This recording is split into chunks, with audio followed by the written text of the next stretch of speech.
Welcome back to another Rise of the Witch King commentary. Once again on Far Harad. This is for the June 2v2 tournament. And once again we have a battle between DJParson and his ally Djinges, who are men in Isengard respectively, against their opponents Lazarus. Or actually it's Muadd this time, who is Angmar. Last time it was Lazarus who was Angmar. I got slightly confused. And we have Mordor, or as Mordor, we have Lazarus. And this is their second game in round 1. This is a different sort of tournament. Basically, all the different players, they basically do a round robin with everybody else in their particular group. We basically just split everybody up into 2 groups, and you do a round robin with everybody in your group. And this is basically just one of the matchups between these 4 players. And it's always best of 3. So this is the second game now in this series, in this best of 3 series.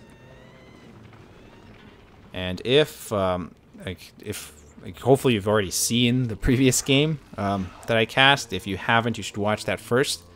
But assuming you have, spoilers, basically the winners were DJParson and Djinges, and now if they win this round, they basically, or if they win this game really, they win 2 points in this round robin, which is certainly going to help them. If they lose, then they still get to play a 3rd game, and they'll still have their 1 point that they gained from the last victory. We can see here that Lazarus is actually going for a really fast 3 orc pit start here, and really surrounding that slaughterhouse pretty well. You can see Djinges is actually, he's got a clan setting, and he's got an orc pit, which is similar to the way he started last time, and Parson is going for a barrack start, which is again the same thing as last time.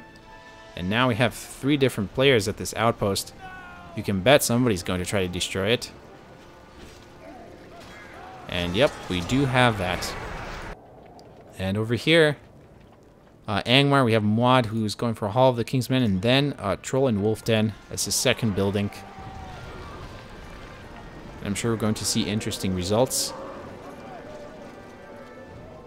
The outpost went down. Nobody bothered to capture it. I mean, at this point, it is down. You can repair it, but I don't know if it's really worth capturing it right away, when somebody will just show up with a unit and probably take it out right away as well.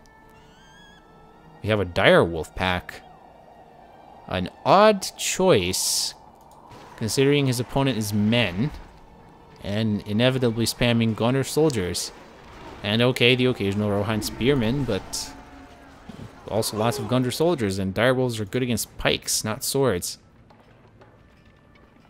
We do have a stables being built by Parson. That will be his second unit production building. We actually have quite a bit of variety, with the exception of Mordor, who went for 4 orc pits. But that's fine, really. Mordor relies on orcs early on. It's quite common. And he's trying to counter these Isengard wildmen here. We're trying to take out this slaughterhouse. And are they going to actually pull it off? Yes, they are. They took it out. There's just a lot of fighting here. Lazarus trying to hold back his opponents. And Muadd actually went for Wolf Riders, which, I mean, that's another benefit of having the Troll and Wolf Den, is you can actually build Wolf Riders with your Thrall Masters. And that is definitely useful against gunner soldiers. Now that I think about it, that was probably his plan, was to mix Wolf Riders with dire wolves, so he could trample the soldiers and kill the pikes with the dire wolves. That's pretty good. Could work out.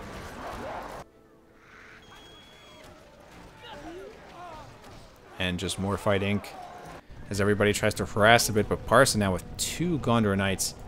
That's going to be a problem for Muadd, I'm sure. And they're going to go after this Hall of the King's Men, I think. Or maybe not so much. The direwolves are going straight for the pikes. They're going to kill them pretty fast. That's why the soldiers are showing up to stop them. And now they're going to try to... There's 2 units of direwolves. They're going to have a lot more trouble against the swordsmen. You can see how fast they're going down. But now Isengard's also attacking Muadd. And he's going to have to deal with that as well. Lazarus, meanwhile, with a giant orc army, is going straight for Djinges' base. And his base is relatively unprotected, but he'll spam some units really fast to set himself up to stop these guys. And we can see Parson's actually expanding pretty quickly. He's got quite a few farms. There hasn't really been much success actually stopping his expansion, and that could prove a problem for Muadd in the near future. Whereas I think Lazarus and Djinges each did some damage to each other. We have some crossbows here to help deal with orc archer spam. But he also has his ally here who showed up with his knights to deal with them. And of course Lazarus has no ability to build pikemen right now, which is going to make him especially vulnerable against Parson, and Parson knows it. So he's going to go straight for his base with these knights. And Lazarus is going to have a bit of a tough time stopping them. There you go, they're just going to trample the orcs with little difficulty. You can see Djinges here is actually just doing a huge amount of damage, really forcing Muadd to defend. And Parson just sending more units, and things are just not looking too good for Muadd right now.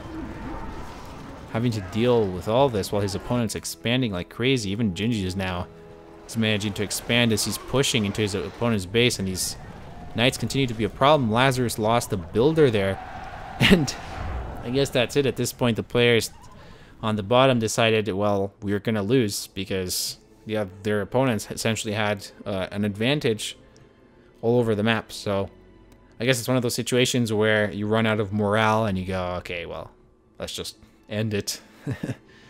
I do think they could have fought on a little bit, but yeah, things were starting to look very much in favor of the northern team, so they would have probably won eventually anyway.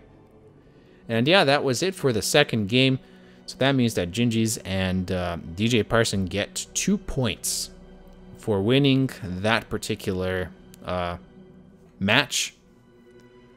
And their opponents don't get any points for that one, but they get to play more games against other opponents in this round, so they can still acquire enough points to advance in the tournament. Anyway, this was Phoenix with another commentary. Stay tuned for our June 2v2 tournament coverage. Also, be sure to follow the Destroyer 001, who is also casting this tournament. So keep an eye out on his channel, and you'll see some new videos there as well. And yeah, that's about it. Make sure you subscribe and stay tuned for more casts.